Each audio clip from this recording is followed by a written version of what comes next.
Hi అండి, అందరికీ నమస్కారం. Welcome to my YouTube channel Savuji Krish. మనం డైలీ స్టోరీస్ చెప్పుకుంటున్నాం కదండి. ఈరోజు కూడా ఒక మంచి కథతో నేను మీ ముందుకు వచ్చానండి. తప్పకుండా లాస్ట్ వరకు వినండి. మంచి మనస్సును హత్తుకునేటటువంటి ఒక మంచి కథ అండి ఇది. ఎవ్వరు మిస్ అవ్వద్దండి, లాస్ట్ వరకు వినండి. స్టోరీ పేరు వచ్చేసరికి సమానమే అండి. రచించిన వారు రమాకాంత్ బుక్కా గారు.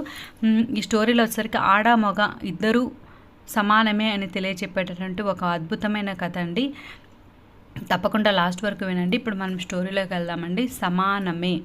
స్లీపర్ బస్లో పక్క బెర్తులే కావడంతో 6 సంవత్సరాల కాలేజీ జ్ఞాపకాల ముచ్చట్లతో కుశల ప్రశ్నలతో రాత్రంతా మంచి టైంపాస్ అయ్యింది మాకు. తర్వాత చూస్తుండగానే తెల్లవారిపోయింది. దాంతో నేను రాజు బస్టాప్లో ఉదయం 6 గంటలకు మెల్లగా బస్సు దిగాం.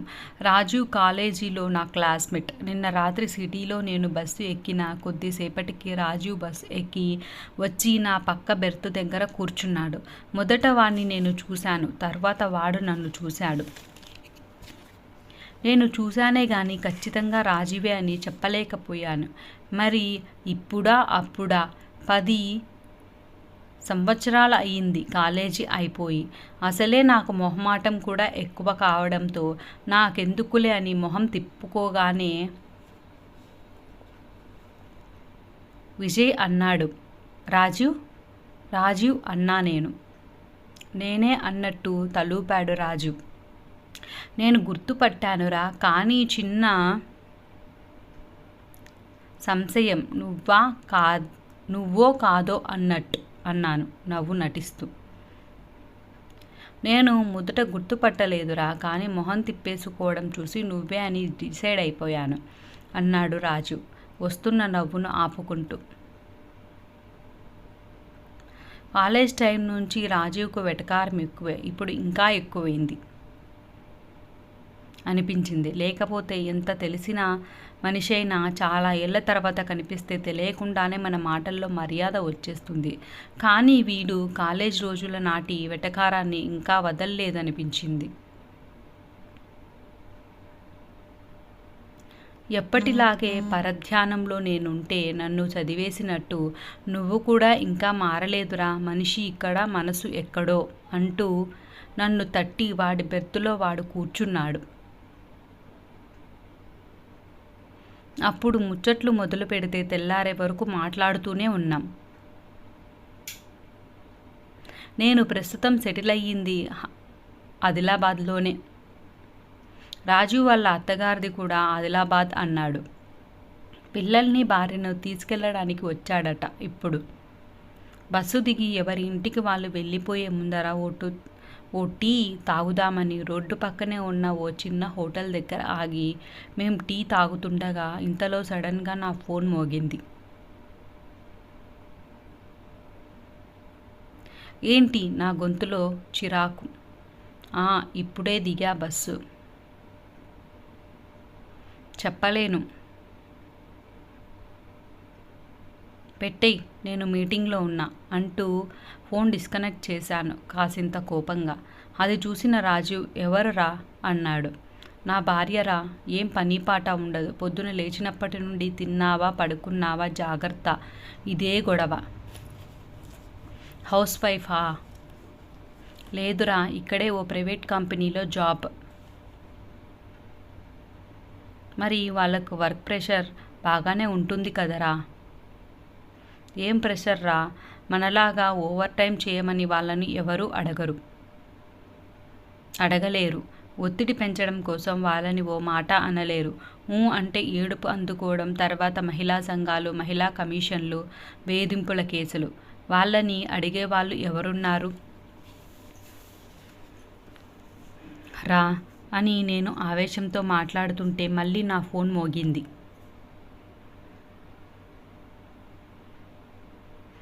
రాజేష్ చెప్పు, ఏంటి సంగతి? అంతా బాగేనా? ఇప్పుడే బస్తీగా, నేను టైం చెప్తా వద్దువు గాని. ఈరోజేనా?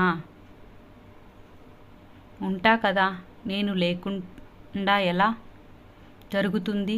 సరే అంటూ నేను ఫోన్ డిస్కనెక్ట్ చేసేసరికి నా వైపే చూస్తున్నాడు రాజు, మళ్ళీ ఎవరు అన్నట్టు. నా కార్ డ్రైవర్. ఈరోజు మా బాబు బర్త్డేరా, ఈవినింగ్ సెలబ్రేషన్స్కి రావడం నీకు వీలవుతుందా లేదా అని నా భార్య అడగమందట అని నేను అనగానే రాజు బురుకుటి ముడిపడింది. ఎందుకో నాకు అర్థం కాలేదు. మళ్ళీ నేనే, అరేయ్ నువ్వు ఈరోజు ఇక్కడే ఉంటా అన్నావు కదా, చెల్లెమ్మని తీసుకుని సాయంత్రం ఇంటికి రా. ఇటు 2 ఫ్యామిలీస్ కలిసినట్టు ఉంటుంది, అటు మా వాడి బర్త్డే అటెండ్ అయినట్లు ఉంటుంది. రాత్రి 8 కల్లా వచ్చేయి అన్నాను. వాడు ఏదో ఆలోచిస్తూ సరే అన్నాడు. సరిగ్గా సాయంత్రం 6 గంటలకు కాలింగ్ బెల్ మోగింది. ఎవరా అని వెళ్ళి డోర్ తీసేసరికి ఎదురుగా రాజీవ్ తన భార్య పిల్లలతో. 8 అంటే 6ంటికే వచ్చిన వాళ్ళని చూస్తూ ఆశ్చర్యపోతూనే రండి అంటూ ఇంట్లోకి తీసుకెళ్లి కూర్చుండబెట్టా. పలకరింపులు అయ్యాక 1 గంటలో వస్తానంటూ రాజీవ్ బయటికి వెళ్ళిపోయాడు. రాజీవ్ భార్య గాయత్రి, మా ఆవిడ ఎంత వద్దన్నా వినకుండా, అన్నయ్య బాబును కాస్త పట్టుకోండి, నేను మీ ఆవిడ కలిసి వంట ఏర్పాట్లు చూస్తాం అంటూ సంవత్సరం వయసున్న నా బాబుని నా చేతిలో పెట్టి నా భార్యను తీసుకొని వంటగదిలోకి వెళ్ళిపోయింది.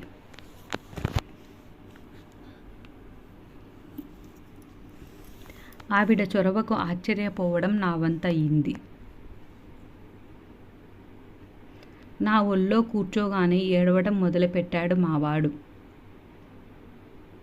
ఉండరా, ఏడవద్దు, ఏమైంది అంటూ నేను ఎంత మాట్లాడినా వాడి ఏడుపు ఎక్కువయిందే కానీ తగ్గలేదు. వాడి బొమ్మలు తెచ్చి చూపించండి అంది మా ఆవిడ వంటగదిలో నుండే.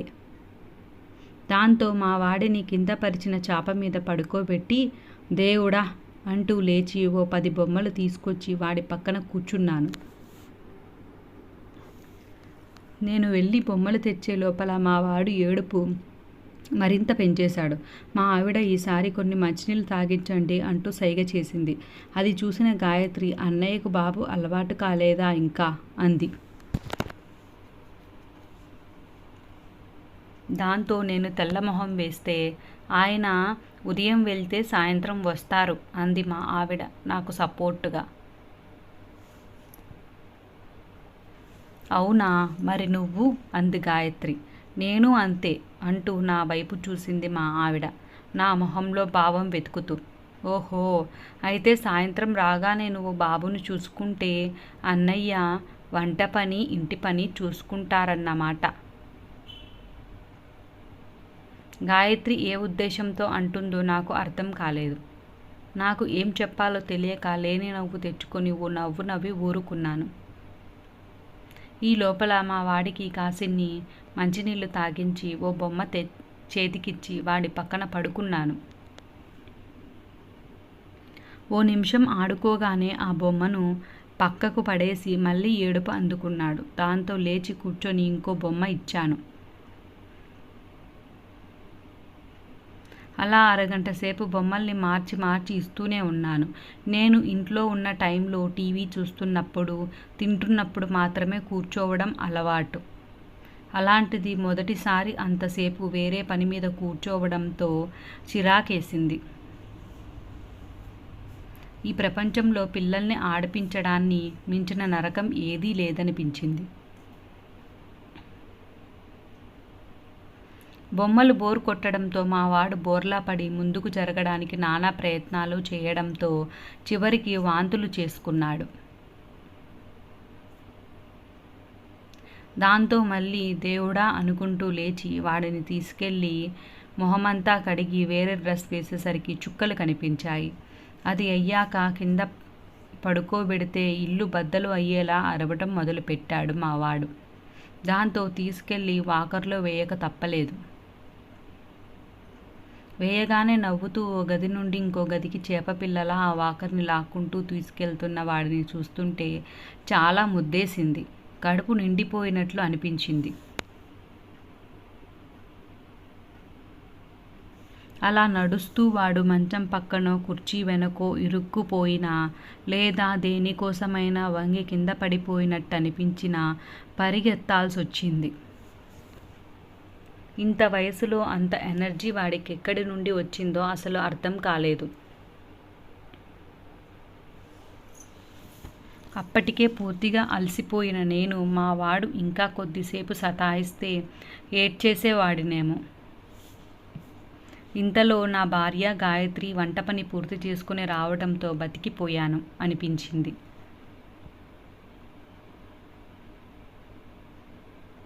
అసలు వాడి చేష్టలను సతాయించడం అనడం కరెక్టేనా? నాకు నేను వేసుకున్న ఆ ప్రశ్న నన్ను కాస్త ఇబ్బంది పెట్టిందనే చెప్పాలి.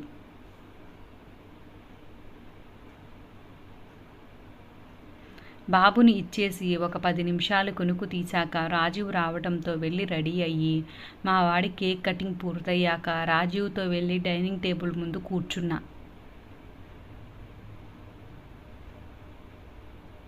పిల్లాడి వెనక తిరిగి తిరిగి అలసిపోయానేమో, బాగా ఆకలి వేసింది. ఇంతలో కిచెన్ నుండే గాయత్రి, అన్నయ్య రోజు మీరే ఫస్ట్ తింటారు కదా, ఈరోజు మాకు ఛాన్స్ ఇవ్వండి, వంట చేస్తున్నంతసేపు నిలబడే ఉన్నాం కదా, ఆకలి దంచేస్తుంది అంది. నా భార్య ఒక్కతే ఉంటే బెదిరించో భయపెట్టో నా సుఖం నేను చూసుకునేవాణ్ణి. కానీ ఇప్పుడు మర్యాద నా నోటికి తాళం వేసింది. చేసేదేమీ లేక అలా కూర్చున్నాను. కానీ ఆలోచిస్తుంటే ఇన్ని రోజులు ఆఫీస్ నుండి వచ్చి పిల్లల్ని ఆడిస్తూ వంట చేస్తూ నేను తిన్న తర్వాత తినే నా భార్య కష్టాలు, ఆమె పడ్డ శ్రమ అర్థమై ఒక్కసారిగా నా కళ్ళల్లో నీళ్లు తిరిగాయి. ఇంతలో నా భుజంపై చేయి వేసిన రాజీవ్, రేయ్, ఒక్కరోజుకే నువ్వు ఇలా అయిపోతే అసలు రిటైర్మెంట్ లేకుండా, రాత్రి పగలు లేకుండా, సెలవులు అనేవి లేకుండా పనిచేసే ఆడవాళ్ళ గురించి ఆలోచించు. నీకు ఇది తెలియాలని ఈ చిన్న డ్రామా. నీకే కాదు, చాలామంది మగవాళ్లకు ఆడ మగ సమానమే అని తెలియాల్సిన అవసరం ఎంతో ఉంది అంటూ పకపక నవ్వటం మొదలుపెట్టాడు. తలెత్తిన నాకు వంటగదిలో నుండి వస్తూ కనిపించిన గాయత్రి, నీకు అర్థమయ్యేలా చేయడానికి చిన్ని నాటకం, తప్పలేదు అన్నయ్య, సారీ అన్నట్టు సైగ చేసింది. కాలేజ్ టైం నుండి కూడా ఏదైనా చెప్పాలంటే మాటలతో కాకుండా చేతలతో అర్థమయ్యేలా చెప్పడం రాజీవ్ స్టైల్. దాంతో నువ్వు మారవురా, ఒకరికొకరు భలే దొరికారు మీరు అని రాజీవ్తో అన్న నేను నా భార్య వైపు చూశాను. నన్ను క్షమించు అన్నట్టు. విన్నారు కదండి, స్టోరీ చాలా బాగుంది కదండి. తప్పకుండా ప్రతి ఒక్కరూ వినాల్సినటువంటి ఒక మంచి స్టోరీ అండి. తప్పకుండా మీ ఫ్రెండ్స్కి, రిలేటివ్స్కి కూడా ఈ స్టోరీని షేర్ చేయండి. ప్రతి ఒక్కరూ వినాల్సిన, తెలుసుకోవాల్సిన స్టోరీ అండి ఇది. ఆడవాళ్ళ గురించి ఆలోచించండి. ఒక్కసారి వాళ్ళకి రిటైర్మెంట్ అనేది లేకుండా, రాత్రి పగలు లేకుండా, సెలవులు అనేవే లేకుండా పనిచేసే ఆడవాళ్ళ గురించి తప్పకుండా ఆలోచించండి. ఏం చేస్తారు అని అంటారండి, ఆఫీస్ పని చేసుకుంటూ, పిల్లాన్ని ఆడిస్తూ, వంట చేస్తూ ఇన్ని చేస్తారండి. వాళ్ళ కోసం మనమేం చేస్తున్నామని ఒక్కసారి ఆలోచించండి, మీకే అర్థమవుతుంది. ఈ స్టోరీ నచ్చినట్లయితే తప్పకుండా లైక్ చేయండి, షేర్ చేయండి, సబ్స్క్రైబ్ చేయండి. ఇప్పటివరకు సబ్స్క్రైబ్ చేసుకొని వాళ్ళు ఎవరైనా ఉంటే తప్పకుండా సబ్స్క్రైబ్ చేసుకోండి. నా ఛానల్ని సపోర్ట్ చేయండి. ఇంకా మంచి మంచి స్టోరీస్ తోటి నేను మీ ముందుకు వస్తానండి. కానీ మీ సపోర్ట్ నాకు ఉండాలండి. మీ సపోర్ట్ ఉంటే మంచి స్టోరీస్ తోటి నేను మీ ముందుకు వస్తానండి. Thank you.